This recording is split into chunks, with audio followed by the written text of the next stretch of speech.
Hello, and welcome to this series of podcasts, which LaRouche PAC has been conducting on Donald Trump's Agenda 47 proposals.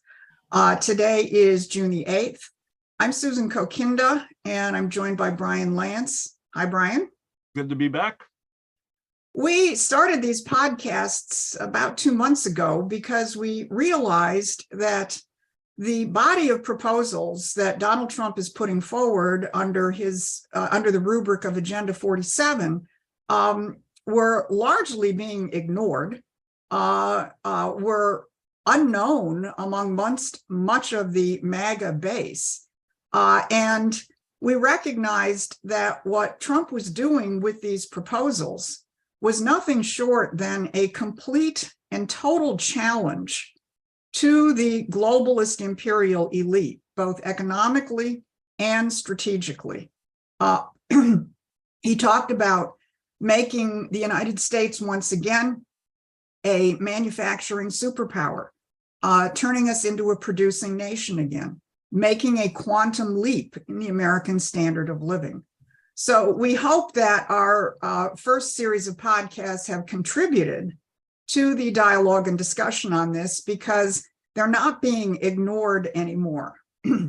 Last week, the rapid response director for Ron DeSantis's presidential campaign, one Christina Pashaw, came out and attacked Trump's very powerful proposal for building 10 new freedom or frontier cities, as some people are calling them, as a way of revolutionizing our manufacturing and industrial base and giving the opportunity for young people to actually participate in a productive future.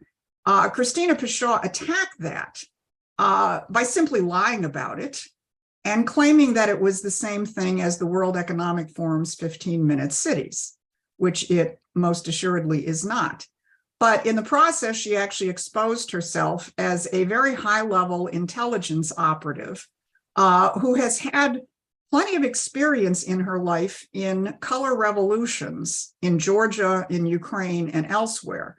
Now, the fact that she is one of the people guiding DeSantis's campaign isn't a surprise if you know who DeSantis is.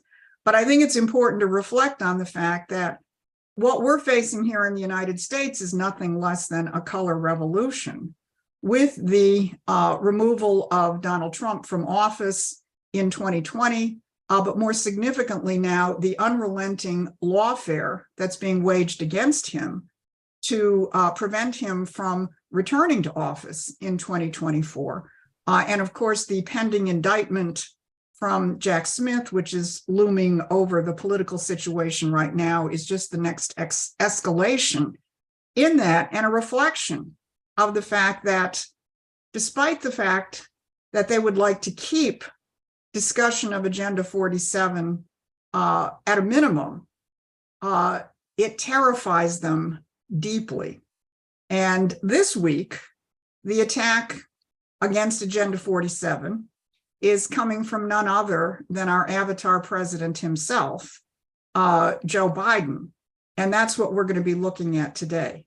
So, Brian, let's start out by just describing to our audience what it is that the Biden Collective did this week. Yeah, okay. Well, yeah, first, I just want to say, I mean, President Trump really stole a march on everybody else by going forward with Agenda 47, which he started back in December, the series of videos and statements and so forth. It's all available. And the 47 in Agenda 47 stands for the 47th president of the United States, which is what President Trump will be when he's reelected in 2024, just to be clear on that.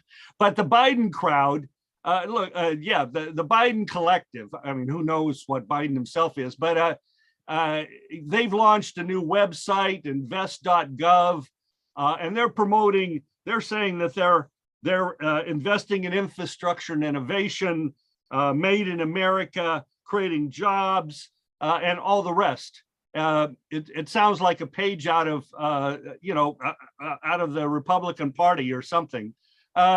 So what's the reality? Well, you look at this, they have an interactive map, all these dots all over the country. I'm going to share that. I'm going to share that with our audience. Okay. Dots all over the country, pretty sparse in a lot of places, but even nonetheless, dots of all these projects, energy, jobs creation, et cetera, supposedly being sponsored by the Biden administration. Of course, this is all these trillions of dollars that have flowed out of Congress over the recent years. But when you start looking at these projects, well, it's a really mixed bag. The Sioux Locks up there in Michigan, Susan. Well, the Sioux Locks is identified as a Biden project. That was largely done. Maybe some work is still occurring there, but it was done under the Trump administration. The Sioux Locks, long overdue infrastructure. Down here in Texas, just to give you an example, OTC, based in the Netherlands, is building a ammonia plant in Beaumont, Texas. The Biden administration claims responsibility for that. They've already got two plants there. They produce ammonia all over the world. I mean, this is not news, and it's not something to be attributed to the Biden administration. So it's a flim-flam. It's like the whole wind, solar, et cetera, business. It's like pump and dump. In terms of the stock market, it's a lot of hype. So that's a quick summary. Well, you've touched on one aspect of what the Biden crowd is doing, which is claiming credit for things that were started under Donald Trump. But there's a deeper and more destructive aspect to Biden's Invest America kinds of policies, and that is the very nature of the kinds of investments that they're making. Recently there was the Financial Times from Britain was just lauding the new factories and the new investment in manufacturing going on in the United States because of Biden's Inflation Reduction Act and the CHIPS Act. And of course, they make the point that this is going into electric vehicle production, clean energy, on and on. Semiconductors and so on.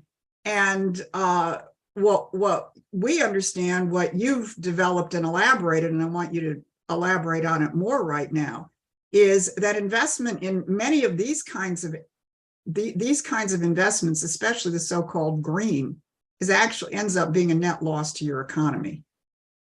Yes. Yeah. And look, as MAGA and supporters of President Trump, we don't want to be inside an echo chamber. We're going out. We're involved in outreach now into to young people, ethnicities, all Americans across the board. And we can't simply say, oh, Biden's all messed up. We've got to actually understand some of this. So I think it's important you're bringing this up, Susan. Look, first of all, I mean, just to cite a headline from the New York Times, building solar farms may not build the middle class. Right now in Roma, Texas, you can get a job working on a solar construction site, and you can get $18 to $19 an hour. You're not going to support a family on this kind of thing. And the reality is that's because there's no energy output from wind and solar. It's unreliable, when the wind doesn't blow and the sun doesn't shine, et cetera, et cetera. But look, just to cite the Department of Energy Quadrennial Technology Review, the steel, concrete, and cement required for wind and solar are 10 to 50 times higher than nuclear power per unit of energy produced. You're investing. It's not the trillions of dollars, it's the human resources, right? It's the natural resources, it's the manufacturing capability, dumping this into wind and solar and batteries and so forth. I mean, it's like you're digging a hole, but then when you end up, you only are able to fill the hole halfway back up.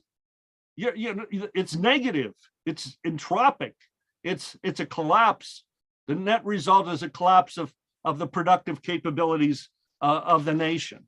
And we can go out with people and explain this to our fellow citizens. This is graspable. I mean, if you don't produce physical wealth, you can't pay union scale wages. It doesn't function that way.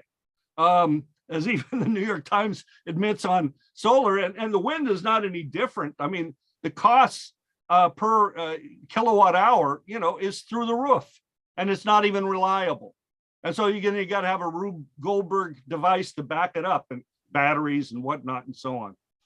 Well, and it's the case that all of these green energies would not be being produced anyway if they weren't being massively subsidized. Yeah, no, absolutely not. As the Bank of America's CEO, we quoted him a couple of weeks ago, stated, hey, you give us a revenue stream from the federal government, and we'll invest in it, whatever it is.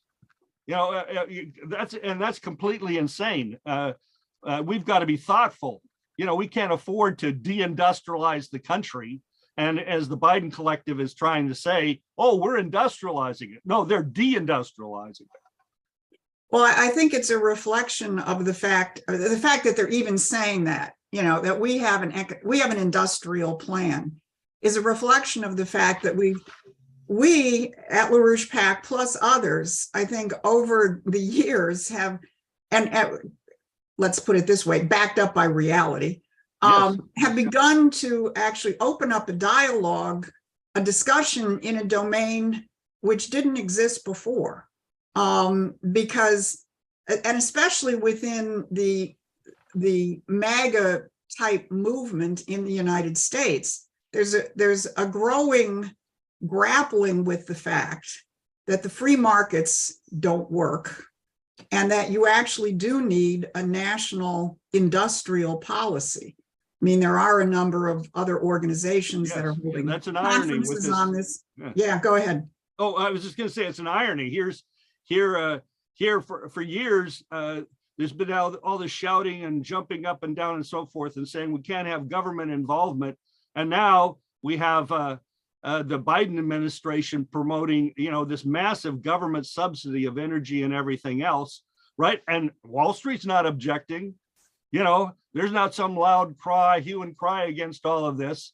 But if we flip it over, President Trump is reminding us of what it is to be American, an actual American, a producer economy. I mean, if you just think in terms of like this question of a baby boom, the Biden collective, with their gender fluidity and so forth, is not out to promote a baby boom, and they're not saying they're doing that. But we've got our population is shrinking in terms of births versus deaths.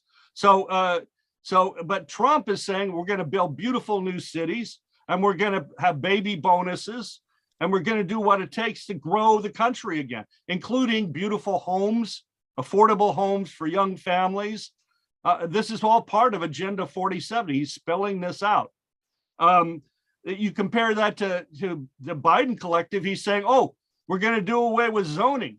We're going to take, family homes on a lot, and we're going to allow apartment buildings to be piled up on top of these lots, and we're going to impose this on cities and counties across the United States. Well, that's a great deal for a financial speculator, but this is the Biden policy. It's the feeding trough for Wall Street and the City of London. That's all it is, or worse.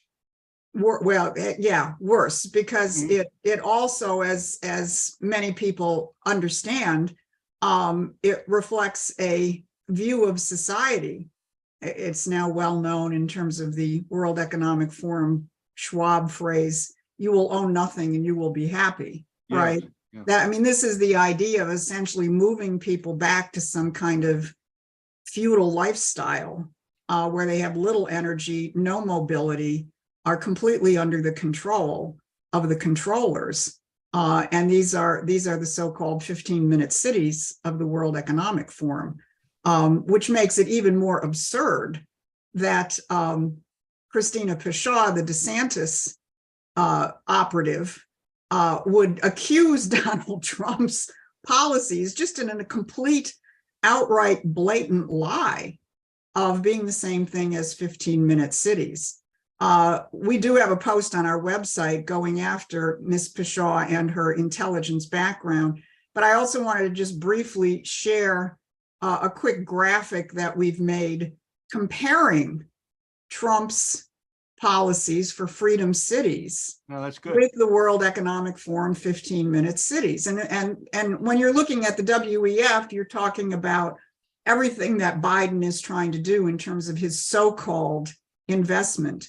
Their cities are green and low carbon, whereas Trump is clear in Agenda 47 that he wants to pull us out of the Paris Accords again and unleash our energy production.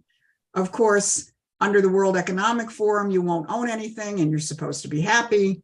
Under Trump, he's very clear. He wants to increase the standard of living for young people so they can own homes and own cars. Of course, we know the globalists want to reduce the population. And as you just said, Trump wants baby bonuses and more people. Their 15-minute cities will be under the control of Big Brother. And Trump is clear. He wants to smash the deep state and root it out. And of course, their entire economy is a service consumer economy where Trump wants to make it hubs of new industry and new manufacturing. So it couldn't be clearer, the difference between Biden and the World Economic Forum and what President Trump is trying to do. So I think Brian, we've begun to stir things up, you know, in terms of getting these ideas circulating. Look, even the Navajo Indian Nation in New Mexico is suing the Biden administration for trying to stop natural gas production, you know, in the Navajo Nation. I mean, it's over the top. You know, the Biden administration is just in our face, lying away. And I do think we're getting that across. All right. Well, that's great. So I think, you know, I think as I say, I think we have stirred some things up. Anything you want to say to wrap it up, Brian? No, that's good. I think this is a good place to end it for today, and we'll pick it up again. Good. We've struck a chord, I think. So I encourage people to go to the LaRouche PAC website. We do have right at the top an Agenda 47 page, which keeps you updated on Donald Trump's latest proposals. He's made 2 new ones in the past week. One on a beautiful proposal to celebrate our 250th birthday in 2026, and another very, very dramatic proposal, which we may explore in a future podcast, in terms of how to deal with the fact that we have an extremely unhealthy younger population here in the United States. But everything Donald Trump is doing is extremely thoughtful, addressing real world problems, not with slogans. And Brian and I will return soon to explore these further. So thank you, Brian, for joining us. Thank you. All right. We'll see everybody again soon.